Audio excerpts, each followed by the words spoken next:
Hello friends, welcome to NCF. आज हमारे साथ जुड़े हुए हैं प्रहलाद पांडे जी, जो कि जो कि जब आईएसी मूवमेंट चल रहा था उस टाइम पे उन्होंने अपना पीएचडी एंड अपना जॉब लीव करके ये प्रोटेस्ट में शामिल हुए। और तब से अब तक इन्होंने काफ़ी गवर्नमेंट जब जहाँ जहाँ भी इश्यूज आए वहाँ उन्होंने प्रोटेस्ट किए हैं। और करीब 10 से 12 आरटीआई भी ये लगा चुके हैं, और उसके लिए भी ये प्रयत्न कर रहे हैं कि to bring some changes in this society. और ये मध्य प्रदेश के आम आदमी पार्टी के भी स्पोक्स पर्सन रह चुके हैं। आज हम इनसे बात करेंगे कि एक डेमोक्रेसी में प्रोटेस्ट करने वालों को हक दिलाने के किस तरह के मायने होने चाहिए। Thank you so much for joining with us, Prahlad Pandey ji. Thank you Raghav, thank you Chetan. And of course मेरे साथ चेतन है, जो कि was my partner, and today both we will discuss about the questions, the protest, क्योंकि आज डेमोक्रेसी, आज इंडिया में बहुत सारी चीज़ों के अलग अलग तरह के प्रोटेस्ट हो रहे हैं। फिर चाहे फार्म लॉज हो, जो कि करीब 1 साल से चला और 700-800 फार्मर शहीद भी हुए, और फिर चाहे कोई और स्कैम हो जिसके अगेंस्ट लोग प्रोटेस्ट कर रहे हैं। सर, मेरा आपसे पहला सवाल ये रहेगा कि जो हम प्रोटेस्ट करना हमारा एक कॉन्स्टिट्यूशनल हक है, और आपने भी जब लोकपाल के लिए प्रोटेस्ट हुआ था, आपने उसमें काफ़ी स्ट्रगल किया, और गवर्नमेंट ने उसके बावजूद भी लोकपाल आज इम्प्लीमेंट नहीं हुआ है। तो सर, मैं ये जानना चाहूँगा कि एक प्रोटेस्ट को सस्टेन करने के लिए क्या हमें किसी बड़ी ऑर्गेनाइजेशंस का भी होना की बैकिंग होना ज़रूरी है कि गवर्नमेंट जब भी हमको सुनेगी जब हमारे पास बैकिंग होगी। और हाल फिलहाल बहुत सारे प्रोटेस्ट होते हैं जिनमें जो गवर्नमेंट है वो सुनती नहीं है, कोई एक्शन नहीं लेती, चाहे उनको मीडिया भी कभी दिखाता है, कभी नहीं भी दिखाता है, कभी दिखा भी देता है, तो भी कोई एक्शन नहीं होता है। तो सर, इस केस के अंदर क्या कुछ ऐसा अगर बैकिंग हो तो क्या प्रोटेस्ट थोड़ा और बेहतर हो सकता है?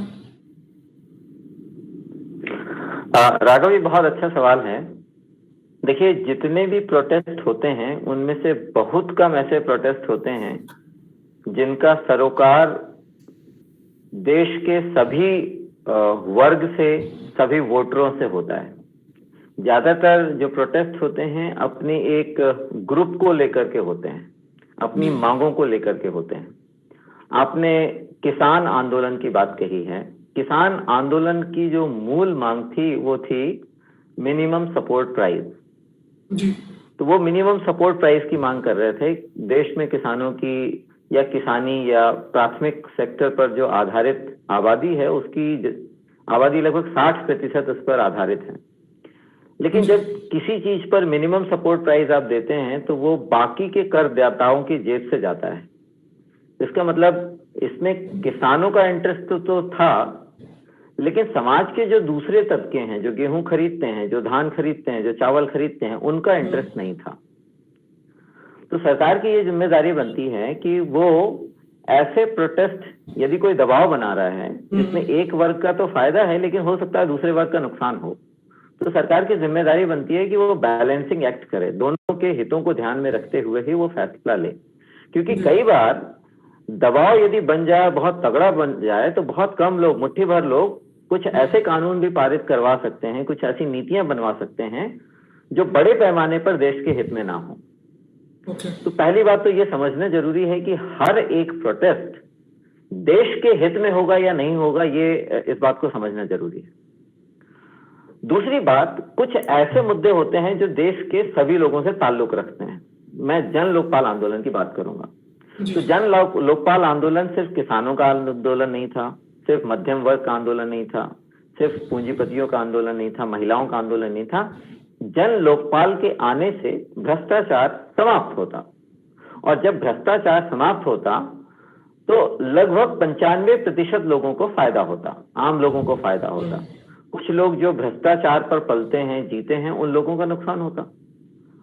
तो सबसे पहले जो आंदोलन है उसको शुरू करने के लिए या उसकी सफलता के लिए ये देखा जाना जरूरी है कि क्या वो व्यापक हित में है, और यदि वो व्यापक हित में है तो उसकी आवाज सस्टेन्ड तरीके से कैसे उठाई जाए ताकि सरकार को मजबूर होकर के उस आंदोलन की आवाज को, उसकी मांगों को मानना पड़े।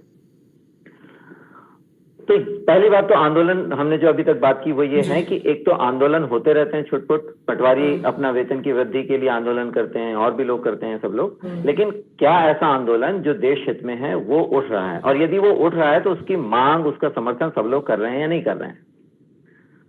तो जन लोकपाल एक ऐसा आंदोलन था जिसकी आवाज उठाई गई। ये फेल हो गया। ये फेल इसलिए हो गया क्योंकि सरकार ने एक तरह से सैद्धांतिक रूप से इसको तो मान लिया, और जब ये मान लिया तो जो मध्यम वर्ग लोग थे जिनको ऐसा लगा कि उनकी जीत हो गई, उसके बाद में वो अपने काम धंधे में चले गए, अपना नौकरी करने लगे, व्यापार करने लगे, क्योंकि उनके पास में तो ऐसा कोई पार्टी नहीं है, कोई एजेंडा नहीं है, उनको अपनी रोजी रोटी देखनी है। तो थोड़ा वो शिथिल पड़ने लगा, और जब वो शिथिल पड़ने लगा तो आम आदमी पार्टी के रूप में एक संस्था बन के आई, एक पार्टी बन के उभर के आई, जिसने ये वादा किया कि भाई हम इस मुद्दे को आगे बढ़ाएंगे। और भी मुद्दे थे, right to recall, right to reject, Jan Lokpal के अलावा उन सबको आगे बढ़ाएंगे। लेकिन दुर्भाग्य ये है कि दिल्ली में जो सरकार बनी, जिसका एजेंडा ही था कि हम जन लोकपाल बिल लाएंगे, उसने दिल्ली में ही वो लोकपाल नहीं लाया, उससे शिथिल, उससे कमजोर किस्म का लोकपाल लेकर के आए। ये एक बड़ी विडंबना है। दूसरी विडंबना ये है कि जो भ्रष्टाचार की बातें कर रहे थी पार्टी, वो पार्टी के अंदर भी लोकपाल नहीं है, ठीक, उसके अंदर भी पार्टी के अंदर लोकपाल नहीं है, तो उन्होंने खुद भी उसको लागू नहीं किया। तो किसी भी तरह के आंदोलन जो हो रहे हैं उनकी परिणति अंततः ये होती है कि आवाज उठती है, या तो आवाज थोड़ी बहुत मान ली जाती है, यदि नहीं मानी जाती है तो वो आवाज उठाने वाले लोग एक राजनीतिक दल बना लेते हैं, और राजनीतिक दल बनाने के बाद में फिर से वो वैसा ही बर्ताव करने लगते हैं जैसे सत्ताधारी दल किया करते थे। आप देख सकते हैं 1977 में इमरजेंसी के बाद में सत्ता पलट तो हो गया, पर सत्ता के बदलने के बाद में भी जो परिवर्तन आने चाहिए थे, जो जयप्रकाश ने शब्द क्रांति का नारा दिया था, या लोहिया जी की जो शब्द क्रांति थी, वो चीजें आई नहीं। तो इसका मतलब इस तरह के प्रोटेस्ट का कोई फायदा नहीं हुआ। तो जरूरत क्या है, फिर क्या होना चाहिए? जरूरत इस बात की है कि एक ऐसा कोई संगठन हो, नागरिक संगठन हो, जो ये कसम खाए कि भाई हम कभी भी, कितने भी असफल क्यों ना हो जाए, हमारा आंदोलन फेल क्यों ना हो जाए, लेकिन फिर भी हम इलेक्टोरल पॉलिटिक्स में नहीं आएंगे, चुनावी राजनीति में नहीं आएंगे। क्योंकि राजनीति, आंदोलन करना राजनीति है, लेकिन आंदोलन के सफल या असफल होने के बाद में चुनाव में कूद जाना चुनावी राजनीति है, और इसी कारण से आंदोलनों की विश्वसनीयता नहीं होती है जी। तो ये एक कारण है जिसके कारण से आंदोलन फेल होते हैं। इसमें एक दो चीजें और हैं कि सरकारों को भय नहीं रहता, जब तक हिंसा नहीं होगी, जब तक लोग मरेंगे नहीं, बसों को जलाया नहीं जाएगा, तब तक सरकार ठीक तरीके से संवाद की स्थापना नहीं करती। उसे ऐसा लगता है कि जो हमने तय किया है वही ठीक है, और इसमें कोई एक सरकार नहीं है, इसमें सारी सरकारें शामिल होती हैं। उनको ऐसा लगता है कि हमने जो तय किया है वही ठीक है। तो दूसरा कारण इस तरह के आंदोलनों के सफल न होने का और सरकार के अड़ियल रवैये का कारण ये है कि ये जो सरकारें हैं ये अपने आप को जनता का प्रतिनिधि नहीं समझती। ये समझते हैं कि भाई ठीक है, आपने हमें वोट दे दिया, 5 साल हम वो चाहेंगे, हम वही करेंगे जो हम करना चाहते हैं, 5 साल के बाद में आप बात करिएगा। इस 5 साल के दौरान वो हमें उलझा देती हैं, हिंदू मुस्लिम में, किसान में और मध्यम वर्ग में, उपभोक्ता में और उत्पादक में। तो इस कारण से भी आंदोलन सफल नहीं हो पाते हैं। सर, आंदोलन के मतलब बहुत सारे आंदोलन जैसे आपने बताया छोटे मोटे भी होते रहते हैं, कुछ बड़े लेवल के होते हैं लोकपाल।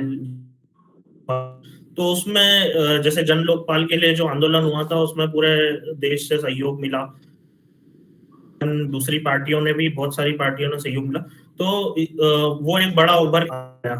बाकी जैसे छोटे मोटे जो होते रहते हैं, या फिर कोई टीचर्स के हो गए, या तो जब तक कोई एक बड़ा पीछे बैक एंड सपोर्ट ना मिले तब तक कोई आंदोलन बड़ा नहीं होता या इफेक्टिव नहीं होता। इस पे आप क्या कहना चाहेंगे कि मतलब एक बैकएंड होना जरूरी है एक आंदोलन के लिए इफेक्टिव होने के लिए, या फिर जो प्रोटेस्ट सही चीज के लिए प्रोटेस्ट करना तो सही बात है, पर बिना बैकएंड हुए उसको मतलब वो अच्छे से इम्प्लीमेंट हो पाएगा कि नहीं? अच्छी बात बोली आपने चेतन। देखिए, जो भी आंदोलन होते हैं, अपने कोई ग्रुप है वो अपने हितों के लिए आंदोलन करता है, और इनको समर्थन देने का काम सबसे पहले विपक्षी पार्टियां करती हैं। 2014 से पहले जितने भी आंदोलन हुए, उन सब आंदोलनों को प्रत्यक्ष या परोक्ष रूप से भारतीय जनता पार्टी ने सहयोग दिया। 2014 के बाद में जितने भी आंदोलन हुए, उसे प्रत्यक्ष या परोक्ष रूप से कांग्रेस या दूसरे दलों ने उसे समर्थन दिया। तो समर्थन देने के बाद में नैतिक रूप से आपका दायित्व ये बन जाता है कि जिस चीज के समर्थन में आप खड़े हैं, जब आप सत्ता में आएंगे तब आप उन चीजों को इम्प्लीमेंट करेंगे। लेकिन कोई भी पॉलिटिकल पार्टी ऐसा नहीं करती है। आपको याद होगा कि 2012-13 के आसपास स्मृति ईरानी, अरुण जेटली, सुषमा स्वराज महंगाई को लेकर के तमाम आंदोलन कर रहे थे कि इतनी महंगी गैस हो गई है, इतना महंगा पेट्रोल हो गया। जो स्मृति ईरानी ने तो चूड़ियां तक भी उतार दी थी कि भाई ये गैस कितनी महंगी हो रही है, जबकि आज जो गैस उस टाइम 350 की थी, आज वो 1000 की मिल रही है। राइट। तो इसका मतलब ये हुआ कि जिन चीजों के खिलाफ आप आंदोलन करते थे, सत्ता में आने के बाद में आप वही चीजें कर रहे हैं। ये हमने बीजेपी का चरित्र देखा इस उदाहरण से। आप आम आदमी पार्टी का चरित्र भी देख सकते हैं कि जिस आंदोलन ने आपको जन्म दिया, आपको सत्ता तक पहुंचाया, आप उन्हीं सिद्धांतों के खिलाफ चल रहे हैं। कांग्रेस का तो लंबा इतिहास है वादे करने और मुकरने का। तो इसका मतलब ये हुआ कि हमाम में सभी पार्टियां नंगी हैं, और ये सत्ता का चरित्र है। कहते हैं कि जो पावर है वो करप्ट करता है, और एब्सोल्यूट पावर करप्ट करता है एब्सोल्यूटली। तो इसमें मैं समझता हूं किसी राजनीतिक पार्टी या किसी राजनीतिक व्यक्ति का दोष नहीं है, वो सत्ता करप्ट करती है। पर इसका समाधान क्या है? इसका समाधान देखिए ये है कि लोकतंत्र में जनता का न्यूनतम कर्तव्य है कि वो वोट डाले। दुर्भाग्य ये है कि हमने इसे अपना अधिकतम कर्तव्य समझ लिया। न्यूनतम कर्तव्य का मतलब है कि अभी हमारे यहाँ पर नगर निगम के चुनाव हो रहे हैं, अभी पंचायत के चुनाव हुए। हमको लगा कि हमने जाकर के वोट दे दिया, हमने बड़ा काम कर दिया। ये बहुत ही कम काम है, न्यूनतम है। आपको क्या करना चाहिए था? वोट डालने से पहले आपको कैंडिडेट्स की स्क्रूटनी करनी चाहिए थी, देखने चाहिए थे कि कैंडिडेट कौन है, क्या बैकग्राउंड है, क्या काम किया है, क्या कर सकता है। संभव होता तो आप उनसे मिलते, अपने मोहल्ले में मीटिंग बुलाते और कहते कि आपका क्या एजेंडा है, व्हाट विल यू डू, आप क्या करेंगे आगे चल के, थोड़ा बेहतर होता। उसके बाद में आप उनको वोट देते। वोट देने के बाद में आपका काम फिर भी खत्म नहीं होता। आप समय समय पर उन पर लगाम करके रखिए, क्योंकि जब तक जनता उन पर लगाम करके नहीं रखेगी तब तक वो उस तरह से काम ही नहीं करेंगे जैसा उन्हें करना चाहिए। तो जो मालिक है, यदि मालिक सो गया और सीसीटीवी कैमरे नहीं लगे हुए हैं तो चोरी होना तय है, विशेषकर जब हमारे राजनेताओं जैसे ना करो। किसी भी देश का मालिक जो कि जनता होती है, यदि वो सो रही है तो उसके जो सेवक हैं, जिनका चरित्र विशेष रूप से बेईमानी का, भ्रष्टाचार का, अपराध का है, तो मौका मिलते ही वो चोरी करेंगे ही। और खासकर जब कैमरे नहीं लगे हुए हैं तो कैमरा 2007 में जो सीसीटीवी है वो लग गया है, लेकिन कैमरे में रिकॉर्ड होना और उसको पब्लिश करना, उसके साथ में एक और जिम्मेदारी बनती है कि वो लोगों तक पहुंचे। और उसके लिए जो चौथा स्तंभ है लोकतंत्र का, मीडिया, उसका स्वतंत्र होना बहुत आवश्यक है। क्योंकि मैंने एक आरटीआई लगाई, आरटीआई लगाने के बाद में एक जानकारी मिली जिसमें सीधे मान लेते हैं मुख्यमंत्री या विधायक या सांसद के ऊपर भ्रष्टाचार का आरोप साबित होता मालूम पड़ रहा है, या कलेक्टर के ऊपर साबित होता मालूम पड़ रहा है। लेकिन जब ये चीजें मीडिया के द्वारा सपोर्ट नहीं की जाएंगी तो लोगों को पता ही नहीं चलेगा कि भ्रष्टाचार हुआ। जी। तो इसलिए किसी भी आंदोलन के सफल होने के लिए लोगों का जागरूक होना, और जागरूक होने के साथ साथ में उनका निरंतर अपने प्रतिनिधियों पर, ब्यूरोक्रेसी पर नजर बनाए रखना और जरूरत पड़ने पर उनको थोड़ा सा धमकाते रहना भी बहुत आवश्यक है। और ये तब हो पाएगा जब ऐसा कोई नागरिक संगठन बनेगा जो दबाव समूह का काम करेगा और जो ये कमिट करेगा कि वी विल डू पॉलिटिक्स, हम राजनीति तो करेंगे लेकिन चुनावी राजनीति नहीं करेंगे, तो लोगों का उसमें भरोसा बैठेगा। सर अभी देखेंगे कि बहुत सारे प्रोटेस्ट हो रहे हैं जो कि सुने नहीं जाते हैं गवर्नमेंट के द्वारा, तो ऐसा क्या करना चाहिए गवर्नमेंट को आपके हिसाब से कि प्रोटेस्ट लंबा चल के जब तक कि वायलेंस ना हो जाता है या राइटिंग नहीं हो जाती तब तक उसको एड्रेस नहीं किया जाता है, तो गवर्नमेंट को ऐसा क्या करना चाहिए जबकि प्रोटेस्ट चालू हो तो तभी उसी को एड्रेस किया जाए और उसके बारे में कुछ प्रोसेस में लाई जाए बात को, कि ताकि इस हद तक ना पहुंचे कि पब्लिक प्रॉपर्टीज डैमेज हो या फिर परेशानी हो, मतलब सभी लोगों को किसी एक वर्ग के प्रोटेस्ट के कारण। बढ़िया बढ़िया सवाल है। तो जो हमारी सरकार है वो 3 स्तर पर है मुख्य रूप से, है ना। एक तो ग्राम पंचायत स्तर पर है, फिर दूसरी राज्य स्तर पर है, ग्राम स्तर पर गांव में हो गई और शहरों में नगर निकाय हो गया, फिर राज्य सरकार हो गई और फिर हमारी केंद्र सरकार हो गई। तो ये तीनों तरह की सरकारों के पास में एक ऐसा मैकेनिज्म होना चाहिए जिससे वो अपने अपने क्षेत्र से संबंधित लोगों की राय को इकट्ठा कर सके। रेफरेंडम सिस्टम होना चाहिए। तो मैं आपको ग्राम पंचायत स्तर की बात करता हूँ। ग्राम पंचायत मान लीजिए बनी हुई है, उसकी एक वेबसाइट है, उनका एक ऐसा सिस्टम होना चाहिए जिसमें मान लीजिए गांव में बांध बनाना है या कोई पुल बनाना है, पुल को A जगह पर बनाना चाहिए या B जगह पर बनाना चाहिए, इस बारे में गांव के लोगों में मतभेद हो सकता है। अब सरपंच के अपने उसके कुछ निहित हित होंगे, वो चाहेगा कि A जगह पर बने क्योंकि उसका खेत वहां से नजदीक है, और दूसरे लोग चाहेंगे B में हो। तो इस सबका समाधान जो है उस रेफरेंडम के माध्यम से हो सकता है, जिसके लिए एलिजिबल वोटर्स या पार्टिसिपेंट्स होंगे उस ग्राम पंचायत के लोग। तो इसी तरह से हर एक विधायक के पास में उसको इतना बोध होना चाहिए, उसको इतना ऐसा जिम्मेदारी महसूस करनी चाहिए कि मैं प्रतिनिधि हूँ, मैं निर्णायक नहीं हूँ, मैं जनता का प्रतिनिधि हूँ और जनता की आवाज पर ही मुझे निर्णय लेना है। तो बहुत सारे मामलों पर वो राय नहीं ले सकते, लेकिन जो कंट्रोवर्शियल चीजें हो सकती हैं उसमें उनको राय लेनी चाहिए। और जो एंटी डिफेक्शन लॉ है, उसका हिंदी नहीं मालूम, एंटी डिफेक्शन लॉ जो है जिसमें पार्टी की विप को यदि कोई विधायक या सांसद नहीं मानता है या वोटिंग से एब्सेंट रहता है या पार्टी के दिशा निर्देशों का पालन नहीं करता है तो उसे पार्टी से अलग कर दिया जाता है। तो ये सिस्टम ये है कि हम अंग्रेजों से तो आजाद हो गए लेकिन पार्टियों के गुलाम हो गए। तो अभी क्या है, हमारी अपनी इंदौर के कुछ लोग हैं, मैं आपको एक वाकया बताना चाहूंगा, ये शायद बहुत मौजू है। 2011 में हम लोग प्रोटेस्ट कर रहे थे। प्रोटेस्ट करते हुए हम सुमित्रा महाजन जी जो ताई हैं, यहाँ की सांसद थी उस वक्त, उनके पास में गए और हमने कहा कि देखिए ताई, आप हमारी रिप्रेजेंटेटिव हैं, आप हमारी आवाज को संसद तक पहुंचाइए और जाके संसद में बोलिए कि हाँ जन लोकपाल बिल आना चाहिए।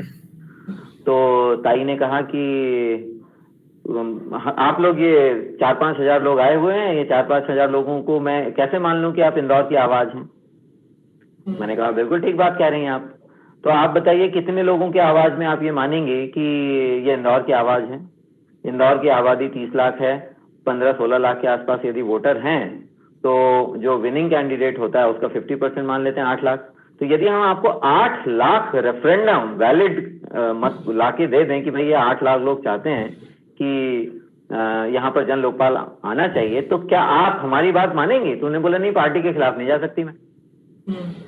तो इसका मतलब वो हमारी प्रतिनिधि नहीं है, वो अपनी पार्टी की प्रतिनिधि हैं। और ये बात सिर्फ भाजपा के साथ नहीं है, ये बात कांग्रेस के साथ भी है, आम आदमी पार्टी के साथ भी है और सभी अन्य पार्टियों के साथ में भी। और मजेदार बात तो ये है, मजेदार क्या दुखदायी बात ये है कि कुछ लोग तो पार्टी के सुनते हैं और कुछ विधायक और सांसद ना पार्टी के सुनते हैं, उनमें पार्टी में भी एक ही सिंगल हाईकमांड होता है। कम से कम पार्टी के अंदर कुछ 8-10 लोग हैं, उनका कोई बोर्ड है, उनकी बात सुनी जाती है, तो वहां भी थोड़ा बहुत इंटरनल डेमोक्रेसी है। कुछ ऐसी पॉलिटिकल पार्टी है जिसमें एक आदमी जो बोले वही सब कुछ।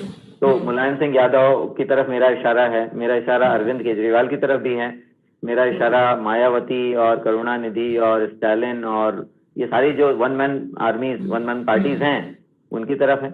तो ये इंटरनल डेमोक्रेसी का होना बहुत जरूरी है, और एक ऐसा मैकेनिज्म होना चाहिए जिसमें लोगों की आवाज को रखने का मौका मिले और उसे वैलिडिटी मिले। और ये 3 स्तर पर हो सकता है, ग्राम पंचायत स्तर पर, प्रदेश के स्तर पर और देश के स्तर पर। आपका सवाल चेतन ये था कि जो छोटे छोटे आंदोलन होते हैं उनकी आवाज कैसे सुनी जाए।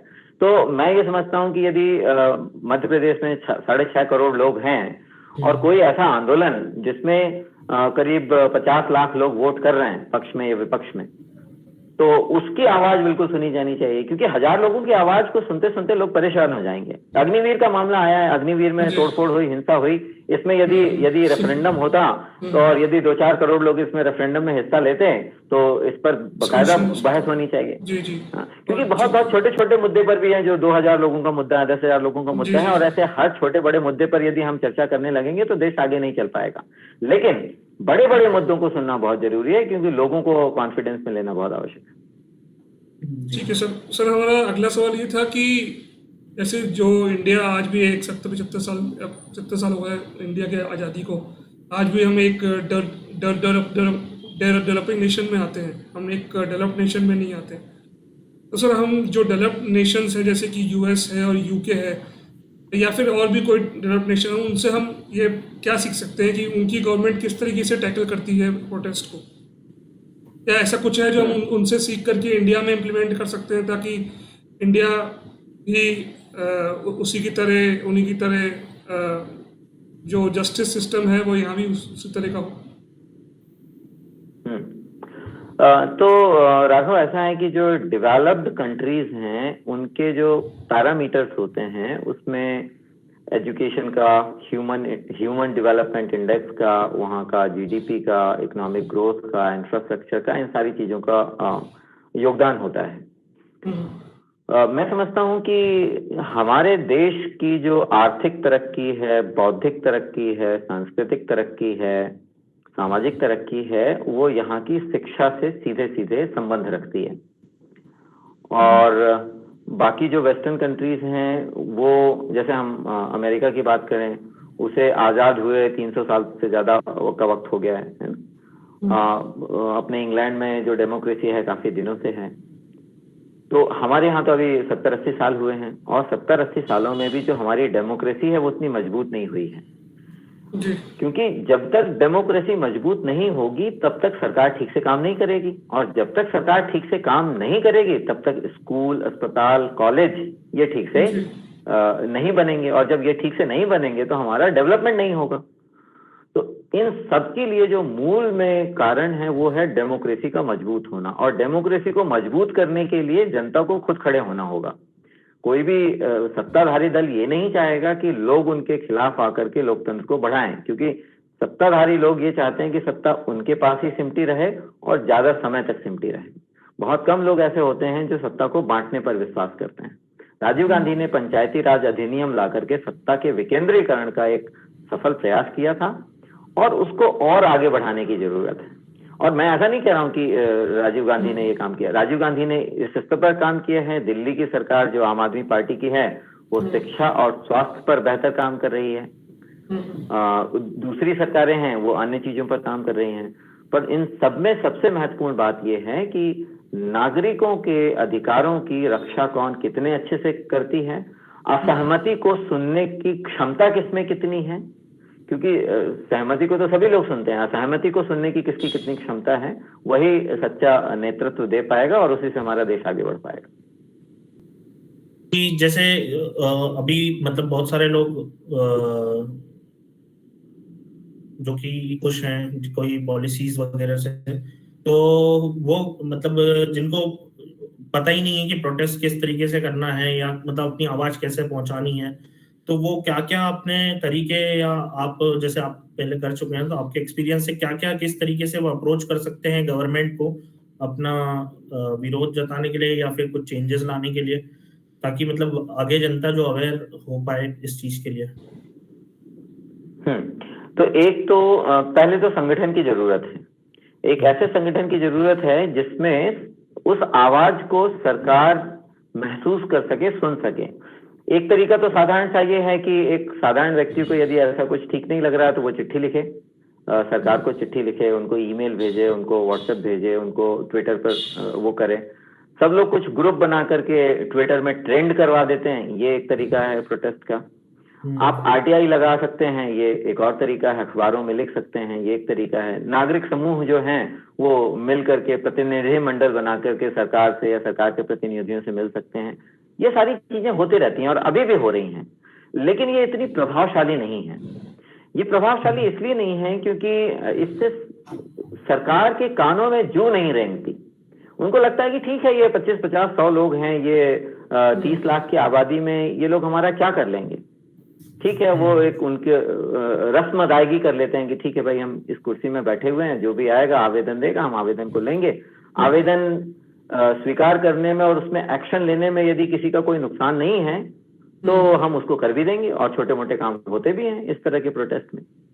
लेकिन कोई बड़ा काम नहीं होता। मसलन मान लीजिए मेरे घर के सामने एक सड़क बन रही है।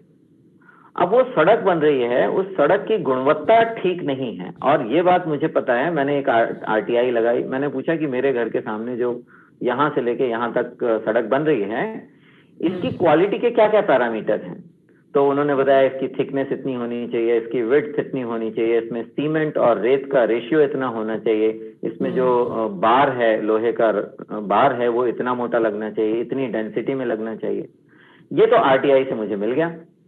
अब आरटीआई से मिलने के बाद में मुझे जो प्रोटेस्ट करना चाहिए, तो मेरे आसपास के मोहल्ले में 25-50 ऐसे लोग होने चाहिए जो 25-50 लोग मिलकर के सोशल ऑडिट करें, और सोशल ऑडिट करके करें कि भाई ठीक है, आपका इंजीनियर आकर के इसको पैसा लेकर के पास कर जाएगा कि इसकी क्वालिटी ठीक है, लेकिन हम लोगों ने ये पैरामीटर चेक किए हैं और ये सोशल ऑडिट है और हमने ये पंचनामा बनाया है। इसमें जो सीमेंट का रेशियो है वो कम है, रेत ज्यादा है, इसकी थिकनेस थोड़ा कम है, और इसको हम ले जा करके जो कॉम्पिटेंट अथॉरिटीज हैं उनको जा करके देंगे। तो इसके लिए शुरुआत करने की जरूरत है, और इसके लिए मैंने सोचा है कि जन धर्म की आवश्यकता है। देखिए, जन धर्म क्या है? हम में से प्रत्येक व्यक्ति अपना व्यक्तिगत धर्म निभाता है। मैं हूँ, पिता के रूप में अपने परिवार का पालन पोषण करना मेरा दायित्व है। मैं कहीं कर्मचारी भी हूँ, तो कर्मचारी के रूप में एक मेरी वहाँ भूमिका है, मेरी जिम्मेदारी है, मैं वो भी निभाता हूँ। अतिथि देवो भाव, हम लोग अपने सारे काम छोड़ करके अतिथि को की सेवा में लग जाते हैं, इसे भी हम अपना धर्म समझते हैं। लेकिन लोकतंत्र में हमारा एक और धर्म बढ़ जाता है, वो होता है जन धर्म। एक नागरिक के रूप में भी हमारे कुछ दायित्व हैं। हमें एक नागरिक के रूप में हमारा दायित्व सिर्फ इतना नहीं है कि हम जाकर के वोट दे आए। हमारा दायित्व ये है कि हमारे घर के सामने सड़क बन रही है, उसकी क्वालिटी ठीक है या नहीं है। हमारे आसपास में कहीं एनक्रोचमेंट हो रखा है, वहां पर ठीक है कि नहीं है। कचरा गाड़ी कचरा लेने आ रही है या नहीं आ रही है, उसको हम देखें। हमारा मिनिस्टर या हमारा एमएलए ठीक काम कर रहा है या नहीं कर रहा है, उसको भी हम देखें और उसको आवाज उठाएं, उसको ठीक करें कि भाई ठीक है, हमारे आसपास एमएलए आया, हमने उसे कहा कि क्यों भाई, तुमको 5 साल में तुम एक दिन के लिए भी विधायक बन जाते हो तो तुम्हें पेंशन मिलती है, तो ये अग्निवीरों को क्यों नहीं मिलना चाहिए। ये ऐसा कहना ये आपका दायित्व है, और इस दायित्व को हम कहते हैं जन धर्म। लेकिन हम में से ज्यादातर लोग इस जन धर्म को निभाते नहीं हैं।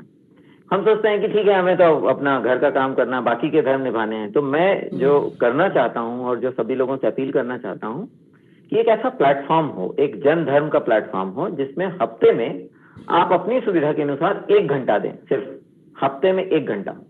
और हम पहले वो मुद्दे उठाएंगे जिसमें कंसेंसस हो, जिसमें कॉन्फ्लिक्ट ऑफ इंटरेस्ट ना हो।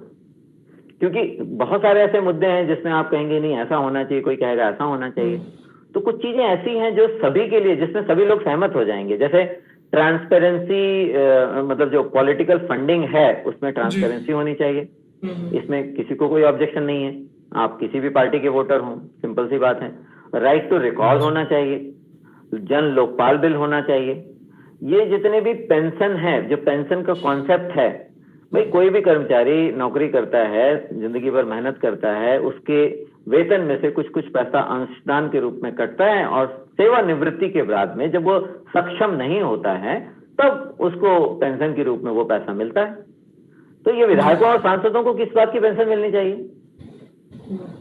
ये इनको पेंशन नहीं मिलनी चाहिए। तो ये अब फिर आप चलो ठीक है अभी तक बर्दाश्त किया, तो आप पेंशन के हकदार हैं और जो आपके अग्निवीर हैं इनको आप पेंशन देने के लिए बिल्कुल कतरा रहे हैं। सर बात तो बात तो यही है कि ये जितने विधायक वगैरह हैं वो अपने ऊपर कोई बात आने देना नहीं चाहते। अब वो चाहे ट्रांसपेरेंसी की बात हो कि भाई आपके पास फंडिंग कहाँ से आ रही है, कहीं आपको कोई आपका कोई बड़ा माई बाप तो नहीं है जो बहुत बड़ा बिजनेसमैन हो, कहीं वहीं से फंडिंग आपको आ रही है।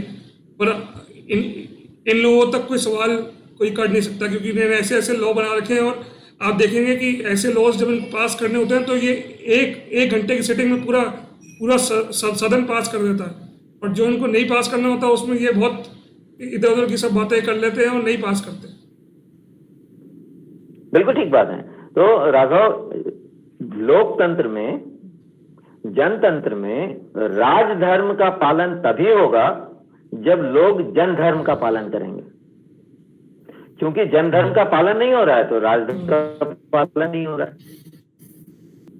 सर आपने अपना टाइम निकाला और आपने जो हमारे सवाल थे उनका जवाब दिया। और सर हम ये चाहेंगे कि हम आगे भी आपसे जुड़े रहें, आगे भी हम महीने में एक डिस्कशन तो करें जो मतलब बर्निंग टॉपिक्स हैं इस कंट्री के, ताकि जितने भी लोग हैं वो इस वीडियो को देख के थोड़ा जागरूक हो सकें कि उनकी ड्यूटीज़ क्या हैं। जैसे जो हमारे राइट्स हैं उनकी ड्यूटीज़ भी हर एक भारतीय को समझना चाहिए कि उनकी ड्यूटीज़ भी इस तरह की हैं। Thank you so much sir. Thank you Raghav and thank you Chetan. Thank you sir.